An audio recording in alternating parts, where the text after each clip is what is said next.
എല്ലാവർക്കും നമസ്കാരം. ഞാൻ ഡോക്ടർ മിഥുൻ. ഞാനൊരു അനസ്തെറ്റിസ്റ്റാണ്. ഇപ്പോൾ ക്രിട്ടിക്കൽ കെയറിൽ സൂപ്പർ സ്പെഷ്യാലിറ്റി ചെയ്യാനായിട്ട് പോവുകയാണ്. ഇന്ന് നീറ്റ് ജിയുടെ റിസൾട്ട് വരികയുണ്ടായി. ഇപ്രാവശ്യത്തെ കട്ട് ഓഫ് വളരെ കുറവാണെന്ന് കേൾക്കുകയുണ്ടായി. നല്ല റാങ്ക് വാങ്ങിച്ച എല്ലാവർക്കും അഭിനന്ദനങ്ങൾ. നല്ല റാങ്ക് കിട്ടിയ MBBS ലഭിച്ച എല്ലാവരോടും എനിക്ക് പറയാനുള്ളത്, ഇതൊരു ലോങ് ജേണിയാണ്. ഒരു 15 വർഷമെങ്കിലും എടുക്കും. നമ്മുടെ ഇന്ത്യയിൽ ഒരു DM കഴിഞ്ഞ ഒരു ഡോക്ടറായിട്ട് ഇറങ്ങാനായിട്ട് ഒരു 15 വർഷമെങ്കിലും എടുക്കും. MBBSൻ്റെ 5.5 വർഷം. ടോപ്പർമാർക്ക് പോലും ഇപ്പോൾ നീറ്റ് PG ഫസ്റ്റ് അറ്റംപ്റ്റിൽ ക്രാക്ക് ചെയ്യാൻ പറ്റാത്തൊരവസ്ഥയാണ്. അപ്പോൾ നീറ്റ് PGക്ക് വേണ്ടി 1 വർഷം ഡ്രോപ്പ് എടുക്കുകയാണെങ്കിൽ തന്നെ 6.5 ഇയേഴ്സിലാണ് നമ്മൾ നീറ്റ് PG കയറുക, ക്രാക്ക് ചെയ്യുക. പിന്നൊരു 3 വർഷം, അപ്പോൾ തന്നെ 9.5-10 വർഷമായി. പിന്നെ ഒരു ഗവൺമെൻറ് കോളേജിലാണ് നിങ്ങൾ MD എടുക്കുന്നതെങ്കിൽ അവിടെ ബോണ്ട് ഉണ്ടാവാൻ ചാൻസ് ഉണ്ട്. മിനിമം 1 വർഷം ബോണ്ട്. അപ്പോൾ 11 വർഷം കഴിഞ്ഞു. പിന്നെ സൂപ്പർ സ്പെഷ്യാലിറ്റിക്ക് വേണ്ടി പിന്നെ ഒരു 3 വർഷം, 14 വർഷം. വീണ്ടും അവിടുത്തെ ബോണ്ട് 15 വർഷം. അപ്പോൾ മൊത്തം ഒരു 15 വർഷം കഴിഞ്ഞിട്ടായിരിക്കും ഒരു കൺസൾട്ടൻറ്റ് ആയിട്ട് നിങ്ങൾ പുറത്തിറങ്ങുക. കൺസൾട്ടൻറ്റ് കാർഡിയോളജിസ്റ്റോ അല്ലെങ്കിൽ കൺസൾട്ടൻറ്റ് ഗ്യാസ്ട്രോഎൻട്രോളജിസ്റ്റോ അല്ലെങ്കിൽ കൺസൾട്ടൻറ്റ് കാർഡിയക് സർജനോ കൺസൾട്ടൻറ്റ് കാർഡിയക് അനസ്തെറ്റിസ്റ്റോ ഒക്കെ ആയിട്ട് ഒരു സൂപ്പർ സ്പെഷ്യാലിറ്റി കൂടി ചെയ്ത് നിങ്ങൾ പുറത്തിറങ്ങുക 15 വർഷം കഴിഞ്ഞിട്ടായിരിക്കും. So it's going to be a very long journey. നല്ല രീതിയിൽ പഠിച്ച് എല്ലാവർക്കും ഹെൽപ്പ് ചെയ്ത്, പേഷ്യൻസിന് ഹെൽപ്പ് ചെയ്ത് നല്ല രീതിയിൽ മുമ്പോട്ട് പോവുക. എല്ലാവർക്കും ഒരിക്കൽ കൂടി കൺഗ്രാറ്റ്സ്. ഇനി നല്ല റാങ്ക് കിട്ടാത്ത അല്ലെങ്കിൽ MBBS കിട്ടാവുന്ന തരത്തിലുള്ള ഒരു റാങ്ക് ഇല്ലാത്തവരോട് എനിക്ക് പറയാനുള്ളത്, നിങ്ങളുടെ നീറ്റ് റാങ്കിനെ കുറിച്ച് ഒരുപാട് ആവലാതിപ്പെടേണ്ട ആവശ്യമില്ല. നിങ്ങളുടെ സമയം വരും എന്തായാലും. നീറ്റ് റാങ്കിൽ വലിയ കാര്യമൊന്നുമില്ല. ഇതൊരു മോട്ടിവേഷന് വേണ്ടി ഞാൻ പറയുന്നതല്ല. എൻ്റെ ഒരു 11-12 വർഷത്തെ ഒരു മെഡിക്കൽ ലൈഫ് എക്സ്പീരിയൻസ് വെച്ച് ഞാൻ പറയുന്നതാണ്. എൻ്റെ റിയൽ ലൈഫിൽ കണ്ട ഒരു കാര്യമാണ് ഞാൻ നിങ്ങളോട് പറയുന്നത്. ഫസ്റ്റ് അറ്റംപ്റ്റിൽ നല്ല റാങ്ക് കിട്ടാതെ വരുന്നു, സെക്കൻഡ് അറ്റംപ്റ്റിലും നല്ല റാങ്ക് കിട്ടാതെ വരുന്നു. ഒരുപാട് പ്രഷർ, പാരൻസിൻ്റെ പ്രഷർ, ഫ്രണ്ട്സിൻ്റെ പ്രഷർ. കൂടെ പഠിച്ച ഫ്രണ്ട്സ് എല്ലാവരും എഞ്ചിനീയറിങ്ങിന് പോകുന്നു, മറ്റു പല കോഴ്സുകൾക്കും പോകുന്നു. നമ്മൾ മാത്രം എങ്ങും എത്തിയിട്ടില്ല എന്നൊരു തോന്നലുണ്ടാകുന്നു. ആ ഒരു പ്രഷറിൻ്റെ നടുവിലും 3ാമത്തെ അറ്റംപ്റ്റിൽ ഗവൺമെൻറ് മെഡിക്കൽ കോളേജിൽ കയറിയിട്ടുള്ള ഒരുപാട് പേരെ എനിക്കറിയാം. അവർ MBBSലും ഫോക്കസ് ചെയ്ത് നല്ല രീതിയിൽ പഠിച്ച് MD മെഡിസിനൊക്കെ ഫസ്റ്റ് അറ്റംപ്റ്റിൽ വാങ്ങിച്ച ഒരുപാട് പേരുണ്ട്. അപ്പോൾ ഡിലേ എന്നതിൻ്റെ അർത്ഥം ഒരു ഡിനേയലല്ല. എപ്പോഴും നമ്മൾ ഒരു പാഷനേറ്റായിട്ട് പഠിച്ചുകൊണ്ടിരിക്കുക എന്നുള്ളതാണ് വലിയ കാര്യം. രണ്ടാമത്തെ ഒരു എക്സാമ്പിളായിട്ട് പറയുകയാണെങ്കിൽ, ഒരു കുട്ടി MBBSന് വേണ്ടി റിപ്പീറ്റ് ചെയ്യുന്നു. കിട്ടാത്ത ഒരവസ്ഥ വരുമ്പോൾ BSc നഴ്സിങ്ങിന് പോകുന്നു. അതിനുശേഷം ഒരു ICUവിലെയോ അല്ലെങ്കിൽ ക്രിട്ടിക്കൽ കെയർ യൂണിറ്റിൻ്റെയോ ഒരു ഇൻചാർജായിട്ട് മാറുന്നു. ലേറ്റർ ഡോക്ടേഴ്സും ജൂനിയർ ഡോക്ടേഴ്സും സ്റ്റാഫ്സും ഒക്കെ റെസ്പെക്റ്റ് ചെയ്യുന്ന ഒരു പൊസിഷനിലുള്ള ഒരാൾ. അപ്പോൾ എപ്പോഴും ഒരു ടൈറ്റിലല്ല ഇമ്പോർട്ടൻ്റ്, നമ്മൾ ചെയ്യുന്ന വർക്കിലാണ് കാര്യം. ഇപ്പോൾ നിങ്ങൾക്ക് ഞാൻ പറയുന്ന ഈ കാര്യം മനസ്സിലായില്ലെങ്കിലും ഒരു 10-15 വർഷം കഴിയുമ്പോൾ ഞാൻ പറയുന്നതിൻ്റെ അർത്ഥം നിങ്ങൾക്ക് തീർച്ചയായിട്ടും മനസ്സിലാവുന്ന ഒരവസ്ഥയുണ്ടാവും. മറ്റൊരു എക്സാമ്പിൾ പറയുകയാണെങ്കിൽ, നീറ്റ് 2 തവണ എഴുതി കിട്ടിയില്ല. അദ്ദേഹം ഒന്ന് ഇരുത്തി ചിന്തിച്ചപ്പോൾ, സ്വന്തം പാഷനെക്കുറിച്ച് ചിന്തിച്ച് നോക്കിയപ്പോൾ, ഹ്യൂമൻ മൈൻഡിനെക്കുറിച്ച് പഠിക്കാനാണ് അദ്ദേഹത്തിന് താല്പര്യം എന്ന് മനസ്സിലാക്കി സൈക്കോളജിക്ക് പോകുന്നു. BSc സൈക്കോളജി കഴിഞ്ഞു, MSc സൈക്കോളജി കഴിഞ്ഞു. അദ്ദേഹം ഒരു ക്യാൻസർ ഹോസ്പിറ്റലിലെ വളരെ ഫേമസ് ആയിട്ടുള്ള ഒരു സൈക്കോളജിസ്റ്റായിട്ട് വർക്ക് ചെയ്യുന്നു.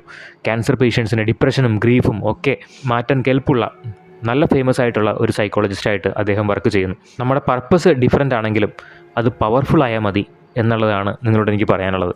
4ാമത്തെ കാര്യം, ഇപ്പോൾ MBBS നീറ്റ് കിട്ടാത്ത ഒരവസ്ഥയാണെങ്കിൽ ഈ എബ്രോഡ് പോയിട്ട് ജോർജിയ, ചൈന അവിടെയൊക്കെ പോയി MBBS പഠിക്കുന്നവരോട് FMG ഒരു ഫസ്റ്റ് അറ്റംപ്റ്റിലോ സെക്കൻഡ് അറ്റംപ്റ്റിലോ പാസ്സായി ഗവൺമെൻറ് കോളേജിൽ തന്നെ മെഡിസിനോ പീഡിയാട്രിക്സോ എടുത്തവരെ എനിക്ക് അറിയാവുന്നതാണ്.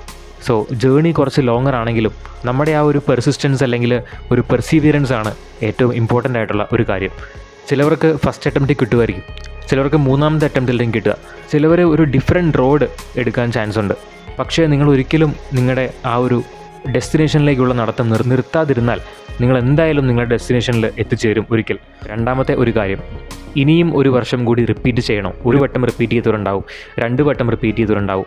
ഇനിയും ഒരു തവണ കൂടി ഞാൻ റിപ്പീറ്റ് ചെയ്യണോ എന്ന് വിചാരിക്കുന്നവരോട് എനിക്ക് പറയാനുള്ളത്, നിങ്ങൾക്ക് ഇത് തന്നെയാണ് വേണ്ടത്, MBBS തന്നെയാണ് വേണ്ടത്, ഒരു ഡോക്ടർ തന്നെ ആവണം, അല്ലെങ്കിൽ ഭാവിയിൽ ഒരു കാർഡിയോളജിസ്റ്റോ ഗ്യാസ്ട്രോഎൻട്രോളജിസ്റ്റോ ഒരു സർജനോ ആവണം എന്ന് നിങ്ങൾക്ക് ഉറച്ച ഒരു പാഷൻ ഉണ്ടെങ്കിൽ മാത്രം 1 വട്ടം കൂടി റിപ്പീറ്റിന് പോവുക. അല്ലാതെ പാരൻസിൻ്റെയോ റിലേറ്റീവ്സിൻ്റെയോ അല്ലെങ്കിൽ സൊസൈറ്റിയുടെയോ പ്രഷർ താങ്ങാനാവാതെ ഒരിക്കലും നിങ്ങൾ വീണ്ടും 1 വർഷം കൂടി റിപ്പീറ്റിന് പോകരുത് എന്നാണ് എനിക്ക് പറയാനുള്ളത്. ഇപ്പോൾ പാരൻസിൻ്റെയോ അല്ലെങ്കിൽ സൊസൈറ്റിയുടെ പ്രഷർ കാരണം വീണ്ടും റിപ്പീറ്റ് ചെയ്യാൻ വന്നതിന് ശേഷം സ്വയം മോട്ടിവേഷൻ ഇല്ലാത്തതുകൊണ്ടും സ്വയം ഒരു പാഷൻ ഇല്ലാത്തതുകൊണ്ടും ക്ലാസ് കട്ട് ചെയ്തിട്ടുണ്ട്. സ്വയം ഒരു ഡൗട്ടിൻ്റെ പേരിൽ അവസാനം റിപ്പീറ്റ് തന്നെ മിഡ് വേ സ്റ്റോപ്പ് ചെയ്തവരെ എനിക്കറിയാം. അതുകൊണ്ട് ഒരു നല്ല രീതിയിലുള്ള പാഷൻ ഉണ്ടെങ്കിൽ മാത്രം നിങ്ങൾ ഒരു വട്ടം കൂടി ശ്രമിക്കുക. ഒരു വർഷം കൂടി റിപ്പീറ്റ് ചെയ്യണോ എന്ന് കൺഫ്യൂസ്ഡ് ആയിട്ടിരിക്കുന്നവരോട് എനിക്ക് പറയാനുള്ളത് 3 കാര്യങ്ങൾ നിങ്ങളോട് തന്നെ ചോദിക്കുക. ഒന്നാമത്തെ കാര്യം, എനിക്ക് ശരിക്കും ഡോക്ടർ തന്നെ ആകണോ? ഞാൻ ശരിക്കും പാഷനേറ്റ് ആണോ ഈ ഫീൽഡിൽ? രണ്ടാമത്തെ കാര്യം, എനിക്ക് ഒരു വർഷം കൂടി റിപ്പീറ്റ് ചെയ്യാനുള്ള മെൻ്റൽ സ്ട്രെങ്ത് ഉണ്ടോ? മൂന്നാമത്തെ കാര്യം, ഈ വട്ടം ചെയ്ത മിസ്റ്റേക്സ് അനലൈസ് ചെയ്ത് ഒരു ചേഞ്ച് ഞാൻ കൊണ്ടുവരുമോ മൂന്നാമത്തെ പ്രാവശ്യം? ഇത് 3നും നിങ്ങളുടെ ഉത്തരം എസ് ആണെങ്കിൽ തീർച്ചയായിട്ടും നിങ്ങൾ റിപ്പീറ്റിന് വേണ്ടി ശ്രമിക്കാവുന്നതാണ്. ഇപ്പോൾ നല്ല റാങ്ക് കിട്ടാത്തവർ ഒരുപാട് പേര് നല്ല വിഷമത്തിലായിരിക്കും. അതുപോലെ തന്നെ നിങ്ങളുടെ പാരൻസും വിഷമത്തിലായിരിക്കും. അപ്പോൾ ചിലപ്പോൾ അവർ പറഞ്ഞേക്കാം, നിനക്ക് വേണ്ടി ഒരുപാട് പൈസ ഞങ്ങൾ ചിലവാക്കി, നീ വേണ്ട രീതിയിൽ പഠിച്ചില്ല എന്നൊക്കെ പാരൻസ് പറയാൻ ചാൻസ് ഉണ്ട്. പക്ഷേ ഇതൊക്കെ പറയുന്നത് ഒരിക്കലും അവർക്ക് നിങ്ങളോടുള്ള ഒരു വെറുപ്പിൻ്റെ പേരിലല്ല, സ്നേഹം കൊണ്ട് മാത്രമാണ്. നിങ്ങൾ നല്ല രീതിയിൽ എത്തിച്ചേരണം എന്നുള്ള സ്നേഹം കൊണ്ട് മാത്രം അവർ പറയുന്നതാണ്. അപ്പോൾ എനിക്ക് നിങ്ങളോട് പറയാനുള്ളത്, പാരൻസിനോട് നിങ്ങൾക്ക് പറയാൻ പറ്റുന്നൊരു കാര്യം, നിങ്ങൾക്ക് അത്രയ്ക്ക് ഒരു മെഡിസിനോട് ഒരു പാഷൻ ഉണ്ടെങ്കിൽ തീർച്ചയായിട്ടും നിങ്ങളുടെ പാരൻസിനോട് നിങ്ങൾ തുറന്നു പറയുക എന്നുള്ളതാണ്. നിങ്ങൾ ശ്രമിക്കുക, വീണ്ടും ശ്രമിച്ചുകൊണ്ടിരിക്കുക. നിങ്ങളുടെ ശ്രമമായിരിക്കണം അവർ കാണേണ്ടത്. അവർ കണ്ട് മനസ്സിലാക്കണം, നിങ്ങൾക്ക് മെഡിസിൻ അല്ലാതെ വേറെ ഒന്നിനെക്കുറിച്ചും ചിന്തിക്കാൻ പറ്റില്ല എന്നുള്ള കാര്യം അവർ മനസ്സിലാക്കി കഴിഞ്ഞാൽ തീർച്ചയായിട്ടും അവർ നിങ്ങളുടെ കൂടെ നിൽക്കും എന്നുള്ളതിൽ ഒരു സംശയവുമില്ല. നിങ്ങൾ വീണ്ടും ശ്രമിച്ചുകൊണ്ടിരിക്കുക. അതുപോലെ തന്നെ അവരോട് നിങ്ങൾ തുറന്നു പറയുക. സ്നേഹമുള്ള എല്ലാ പാരൻസും കേൾക്കാണ്ടിരിക്കില്ല എന്നാണ് എൻ്റെ വിശ്വാസം. അവരോട് നിങ്ങൾ പറയുക, നിങ്ങളുടെ പ്ലാൻ പറയുക. നെക്സ്റ്റ് ആണ് എൻ്റെ പ്ലാൻ, എനിക്കൊരു ഗവൺമെൻറ് മെഡിക്കൽ കോളേജിൽ നെക്സ്റ്റ് ഇയർ കയറണം അച്ഛ അമ്മ എന്ന് നിങ്ങൾ അവരോട് തുറന്നു പറയുക. നിങ്ങളുടെ കോൺഫിഡൻസ് ആയിരിക്കണം നിങ്ങൾ അവർക്ക് കൊടുക്കേണ്ട ഒരു റീഅഷുറൻസ് എന്ന് പറയുന്നത്. മൂന്നാമത്തെ കാര്യം, നിങ്ങളുടെ നീറ്റ് റാങ്ക് എന്ന് പറയുന്നത് അത് വെറും ഒരു നമ്പർ മാത്രമാണ്. ഒരു ദിവസം നടത്തിയ എക്സാമിൻ്റെ ഒരു സ്നാപ്ഷോട്ട് മാത്രമാണ് ആ നമ്പർ എന്ന് പറയുന്നത്. ഒരിക്കലും അത് നിങ്ങളെ ഡിഫൈൻ ചെയ്യുന്നില്ല. നിങ്ങളെ ഡിഫൈൻ ചെയ്യുന്നത് എപ്പോഴും നിങ്ങളുടെ വാല്യൂസാണ്, നിങ്ങളുടെ ഡ്രീംസാണ്, നിങ്ങളുടെ എഫേർട്ടാണ്, നിങ്ങളുടെ ക്യാരക്ടറാണ്. അതുകൊണ്ട് ഈ ഒരു റാങ്കിൻ്റെ പേരിൽ ഒരിക്കലും നിങ്ങൾ സങ്കടപ്പെടാതിരിക്കുക. ഒരുപാട് ആവറേജ് എന്ന് പറഞ്ഞാൽ നീറ്റിന് വലിയ റാങ്കൊന്നും ഇല്ലാണ്ട് MBBS പ്രൈവറ്റ് കോളേജിൽ ചെയ്ത് കഷ്ടപ്പാടോടെ DNB മെഡിസിനോ DNB സർജറിയോ എടുത്തതിന് ശേഷം ഹോസ്പിറ്റലിലെ ഭയങ്കര ഫേമസ് ആയിട്ടുള്ള ജൂനിയർ ഡോക്ടേഴ്സ് ആയവരെ എനിക്കറിയാം. എല്ലാവരും അവർ ഇഷ്ടപ്പെടാറുണ്ട്. ചിലപ്പോൾ ടോപ്പേഴ്സിനെ ഒന്നും ഇഷ്ടപ്പെടാറുണ്ടാവില്ല. പക്ഷേ ഇവരെയൊക്കെ ഒരുപാട് സ്റ്റാഫ്സും അതുപോലെ തന്നെ ബാക്കിയുള്ള ഡോക്ടേഴ്സും ഇഷ്ടപ്പെടാറുണ്ട്. അതിന് കാരണം എപ്പോഴും ആ ഒരു ക്യാരക്ടർ നമ്മൾ കീപ്പപ്പ് ചെയ്യുന്നതുകൊണ്ടാണ്. റാങ്ക് ഒരിക്കലും ആരും ചോദിക്കാൻ പോകുന്നില്ല. നമ്മുടെ ക്യാരക്ടറാണ് നമ്മൾ ഡിഫൈൻ ചെയ്യുന്നത്. ചിലപ്പോൾ നല്ല റാങ്ക് വാങ്ങിയ ഒരു ടോപ്പർ ഗവൺമെൻറ് കോളേജിൽ എത്തിയതിനു ശേഷം പ്രോപ്പറായിട്ടുള്ള ഒരു മനഃശക്തി ഇല്ലാത്തതിൻ്റെ പേരിൽ അദ്ദേഹം ഡിപ്രഷനിലേക്ക് പോകാനോ അല്ലെങ്കിൽ ഇതിൻ്റെ ഒരു സ്ട്രെസ്സ് താങ്ങാനാവാതെ ഡ്രോപ്പ് ഔട്ട് ചെയ്യുന്നതുമായിട്ടുള്ള കാഴ്ചകൾ നമ്മൾ കാണാറുണ്ട്. റാങ്ക് വെറും ഒരു നമ്പർ മാത്രമാണ്. ഒരു 10-15 വർഷം കഴിയുമ്പോൾ, നിങ്ങളൊരു കൺസൾട്ടൻ്റ് ആയി കഴിയുമ്പോൾ, നിങ്ങളുടെ OPDയിൽ വരുന്ന പേഷ്യൻസ് ഒരിക്കലും നിങ്ങളുടെ റാങ്ക് ചോദിക്കാൻ പോകുന്നില്ല. എവിടെയാണ് നിങ്ങൾ പഠിച്ചതെന്നും ചോദിക്കാൻ പോകുന്നില്ല. അവർ നിങ്ങൾക്ക് വേണ്ടി വരുന്നത് നിങ്ങളുടെ ക്വാളിറ്റി കണ്ടിട്ടാവാം, അല്ലെങ്കിൽ നിങ്ങൾക്ക് പേഷ്യൻസിനോടുള്ള ഒരു കമ്മിറ്റ്മെൻറ്റ് കണ്ടിട്ടാവാം, നിങ്ങളുടെ സിൻസിയറിറ്റി കണ്ടിട്ടാവാം, നിങ്ങളുടെ ക്യാരക്ടർ കണ്ടിട്ടാവാം, നിങ്ങളുടെ സംസാരം കേട്ടിട്ടാവാം. അതുകൊണ്ട് റാങ്കിൻ്റെ പേരിൽ നിങ്ങൾ സങ്കടപ്പെടരുത്. ഇനി 4ാമത്തെ കാര്യം, it's okay to cry today but don't stay there forever. എനിക്കറിയാം നിങ്ങൾ റിപ്പീറ്റ് ചെയ്തിട്ടുണ്ടാവും. 1 വർഷമോ 2 വർഷമോ 3 വർഷമോ ഒക്കെ റിപ്പീറ്റ് ചെയ്തിട്ടുണ്ടാവും. എന്നിട്ടും നല്ലൊരു റാങ്ക് കിട്ടാത്ത ഒരവസ്ഥ ഉണ്ടായിട്ടുണ്ടെങ്കിൽ സങ്കടം ഉണ്ടാവും. കരഞ്ഞു തീർക്കുക. ഇന്ന് കരയാം നിങ്ങൾക്ക്, ദാറ്റ്സ് ഓക്കെ. വെൻ്റ് ഔട്ട് ചെയ്യുക. പാരൻസിൻ്റെ അടുത്തോ അല്ലെങ്കിൽ ഫ്രണ്ട്സിൻ്റെ അടുത്തോ കാര്യങ്ങൾ പറഞ്ഞ് വെൻ്റ് ഔട്ട് ചെയ്തോ, ഇറ്റ്സ് ഓക്കെ. ഇന്ന് നിങ്ങൾക്ക് കരയാം, it's okay, that is fine. പക്ഷേ നാളെ മുതൽ നിങ്ങളുടെ ലൈഫിലൊരു പ്ലാൻ വേണം. നിങ്ങൾ നല്ലൊരു പ്ലാൻ ഉണ്ടാക്കി നിങ്ങൾ നല്ല ഫോക്കസോടെ വീണ്ടും പഠിക്കുക. ഒരു ഗവൺമെൻറ് കോളേജിൽ തന്നെ ഞാൻ നെക്സ്റ്റ് ടൈം എത്തും എന്നൊരു ഉറച്ച പ്ലാൻ വെച്ച് മുന്നോട്ട് പോവുക. വിഷമങ്ങളൊക്കെ ഫ്രണ്ട്സിനോട് പറഞ്ഞ് അടുത്തവരോട് പറഞ്ഞ് വെൻ്റ് ഔട്ട് ചെയ്ത് എല്ലാം തീർക്കുക. പെട്ടെന്ന് തന്നെ തീർത്ത് ഒരു പ്ലാൻ നിങ്ങൾ ഉണ്ടാക്കുക എന്നുള്ളതാണ് ഏറ്റവും ഇമ്പോർട്ടൻ്റ് ആയിട്ടുള്ള കാര്യം. കാരണം നിങ്ങളുടെ മെൻ്റലായിട്ടുള്ള ഒരു സ്ട്രെങ്ത്തും വളരെ ഇമ്പോർട്ടൻ്റ് ആണ്. റിപ്പീറ്റിംഗ് ചെയ്യുകയാണെങ്കിൽ പോയത് പോയി.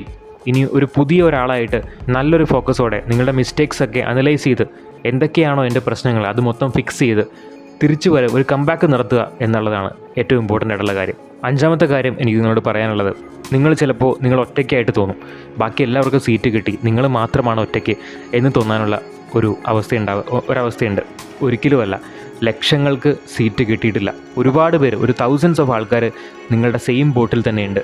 24 ലക്ഷം സ്റ്റുഡൻസ് നീറ്റ് കൊടുത്തിട്ടുണ്ട്. അതിലൊരു 1.2 lakhs ആൾക്കാർക്ക് മാത്രമാണ് നല്ലൊരു കോളേജ് കിട്ടുക. അപ്പോൾ ബാക്കി മില്യൺസ് ഓഫ് ആൾക്കാർ നിങ്ങളുടെ കൂടെയുണ്ട്. Same disappointment, same confusion, same പേടി ഒക്കെ ആയിട്ട് നിങ്ങളുടെ കൂടെ തന്നെ ഉണ്ട് അവർ. നിങ്ങൾ ഏതെങ്കിലും ഒരു ടെലിഗ്രാം ഗ്രൂപ്പിലോ ഒരു യൂട്യൂബിൻ്റെ ചാനലിൻ്റെ അടിയിലോ പോവുകയാണെങ്കിൽ കമൻറ്റുകൾ നിങ്ങൾക്ക് കാണാൻ പറ്റും. നീറ്റിന് റാങ്ക് കുറവാണ്, എന്താണ് ചെയ്യേണ്ടത്? പാരൻസ് ഭയങ്കര സാഡാണ്, എന്താണ് ചെയ്യേണ്ടത്? ഒരുപാട് പേരുണ്ടാവും, തൗസൻഡ്സ് ഓഫ് ആൾക്കാരുണ്ടാവും. ഇവരിൽ കുറേ പേര് നെക്സ്റ്റ് തവണ ഒരു ഗവൺമെൻറ് മെഡിക്കൽ കോളേജിൽ അഡ്മിഷൻ മേടിക്കും എന്നുള്ളത് വളരെ ഉറപ്പാണ്. അതിലൊരാൾ നിങ്ങൾക്കും ആകാനായിട്ട് നിങ്ങൾക്ക് സാധിക്കും. It's all about your mind set. അടുത്ത കാര്യം, ഞാൻ MBBS പഠിച്ച കാലത്ത് നമ്മുടെ ബാച്ചിൽ MBBS ടോപ്പർ എന്ന് പറയുന്നത് ഒരിക്കലും നീറ്റ് ഫസ്റ്റ് അറ്റംപ്റ്റിൽ കിട്ടിയ ഒരാളല്ലായിരുന്നു. പുള്ളിയുടെ 3rd അറ്റംപ്റ്റിലാണ് പുള്ളി നീറ്റ് പാസ്സായത്, MBBS കിട്ടിയത്. MBBSൽ പുള്ളി ഒരു സക്സസ് നടത്തിയിട്ടുണ്ടെങ്കിൽ അതിന് പുറകിൽ ഒരുപാട് ഫെയിലിയേഴ്സിൻ്റെ സ്റ്റോറിയുണ്ട്, ഒരുപാട് മെൻ്റൽ ബ്രേക്ക് ഡൗണിൻ്റെ സ്റ്റോറിയുണ്ട്, ഒരുപാട് പടികൾ ചവിട്ടിയിട്ട് തന്നെയാണ് പുള്ളി ആ സ്റ്റേജിലെത്തിയിട്ടുള്ളത്. അപ്പോൾ എനിക്ക് നിങ്ങളോട് പറയാനുള്ളത്, ഇന്നലെ സ്ട്രഗിൾ ചെയ്തവരാണ് ഇന്ന് വിജയിച്ചിട്ടുള്ളവർ മൊത്തം. 6ാമത്തെ കാര്യം പറയാനുള്ളത്, നിങ്ങൾ ശ്രമിച്ചു, അതൊരു ബ്രേവറിയാണ്. ബാക്കി എല്ലാവരും ബാക്കിയുള്ള കോഴ്സിന് പോയപ്പോൾ അവർ പാർട്ടി ചെയ്തപ്പോൾ നിങ്ങളുടെ സമയവും നിങ്ങളുടെ എനർജിയും നിങ്ങളുടെ സ്ട്രെസ്സും ഒക്കെ നിങ്ങൾ കൊടുത്തിട്ട് നിങ്ങൾ അതിനുവേണ്ടി ശ്രമിച്ചു എന്നുള്ളതാണ്. അത് വളരെ വലിയൊരു കാര്യമാണ്. എന്നിട്ടും നിങ്ങൾ സ്ട്രോങ് ആയിട്ട് ഇപ്പോൾ ഇവിടെ നിൽക്കുന്നുണ്ട്. അത് വളരെ വലിയ കാര്യമായിട്ടാണ് നിങ്ങൾ കരുതേണ്ടത്. ഇനി 6 months മാത്രമേ ഉള്ളൂ നീറ്റിലേക്ക്, അതുകൊണ്ട് ഇനി പഠിച്ചിട്ട് കാര്യമില്ല എന്ന് പറഞ്ഞപ്പോഴും നിങ്ങൾ പഠിച്ചിട്ടുണ്ടാവും, MCQs ചെയ്തിട്ടുണ്ടാവും, സ്ട്രെസ് എടുത്ത് വായിച്ചിട്ടുണ്ടാവും. അതുപോലെ തന്നെ പലരുടെയും ഫാമിലിയിലെ ഫസ്റ്റ് ഡോക്ടറായിരിക്കും നിങ്ങൾ. ഒരു തരത്തിലുള്ള സപ്പോർട്ടും ഇല്ലാണ്ട് നിങ്ങൾ വായിച്ചിട്ടുണ്ടാവും, പഠിച്ചിട്ടുണ്ടാവും. ബ്രേവറി എന്ന വാക്കിൻ്റെ അർത്ഥം പേടിയില്ലാത്ത ഒരവസ്ഥ എന്നല്ല. ഈ ഒരു അനുഭവം ഇത്തിരി സ്ട്രെസ്സ് കൂടിയതാണെന്ന് എന്നറിഞ്ഞതിന് ശേഷവും നിങ്ങൾ ശ്രമിക്കാൻ മനസ്സ് കാണിച്ചു എന്നുള്ളതാണ് ഏറ്റവും വലിയ ബ്രേവറി.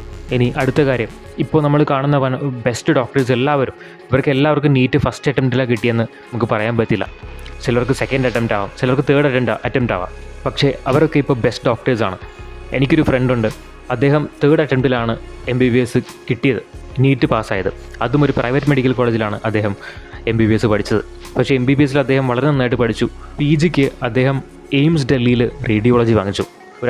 ഏത് അറ്റംപ്റ്റിലാണ് നിങ്ങൾ പാസ്സായത്, ആ ഒരു നമ്പർ അല്ല നിങ്ങളെ ഡോക്ടറാക്കുന്നത്, പെർസിവിയറൻസ് ആണ് നിങ്ങളെ ഡോക്ടറാക്കുന്നത്. അടുത്ത കാര്യം, നിങ്ങൾക്കിപ്പോൾ 17-18 വയസ്സൊക്കെ ഉണ്ടാവാൻ ചാൻസ് ഉള്ളൂ. ഈ ഒരു 17-18 വയസ്സിൽ നിങ്ങളുടെ വെർത്ത് അളക്കാൻ ആരും വരില്ല.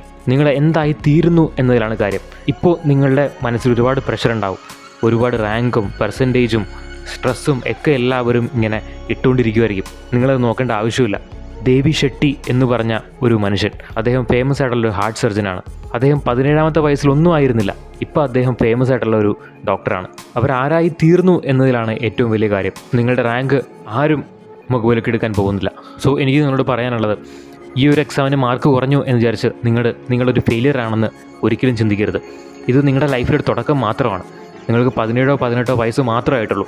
നിങ്ങൾ ശ്രമിച്ചുകൊണ്ടിരിക്കുക, ക്യൂരിയസ് ആയിട്ട് ഫോക്കസ് ചെയ്ത് പഠിച്ചുകൊണ്ടിരിക്കുക. നിങ്ങൾ എന്തായി തീരുന്നു എന്നതിലാണ് ഏറ്റവും വലിയ കാര്യം.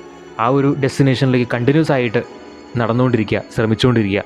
MBBS എന്നുള്ളത് ഞാൻ തുടക്കത്തിൽ പറഞ്ഞ പോലെ തന്നെ ഡോക്ടർ ആവുക എന്നുള്ളത്, ഒരു DM എടുത്ത ഡോക്ടർ ആവുക എന്നുള്ളത് 15 വർഷത്തെ ഒരു കഷ്ടപ്പാടാണ്, ഒരു പെർസിവിയറൻസ് ആണ്, കണ്ടിന്യൂസ് ആയിട്ടുള്ള പഠിത്തമാണ്, കഷ്ടപ്പാടാണ്. ഈ ഒരു മെഡിസിൻ ഫീൽഡിനെ സ്നേഹിക്കുന്ന നിങ്ങൾ ഒരിക്കലും 1-2 വർഷത്തെ ഒരു ഡിലേയിൻ്റെ പേരിൽ സങ്കടപ്പെടരുത്.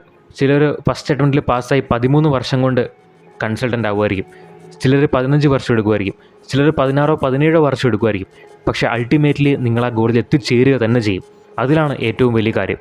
അതുകൊണ്ട് നാളെ മുതൽ തന്നെ നിങ്ങൾ പ്ലാൻ തയ്യാറാക്കി നിങ്ങളുടെ ഗോൾസ് ഫിക്സ് ചെയ്ത് നിങ്ങളുടെ പാരൻസിനെ റീഅഷ്യൂർ ചെയ്ത് നിങ്ങളുടെ ഗോൾ അച്ചീവ് ചെയ്യാനുള്ള ശ്രമങ്ങൾ സ്റ്റാർട്ട് ചെയ്യുക. നല്ലൊരു വീഡിയോ ആയിട്ട് നമുക്ക് വീണ്ടും കാണാം. അതുവരെ എല്ലാവർക്കും നമസ്കാരം.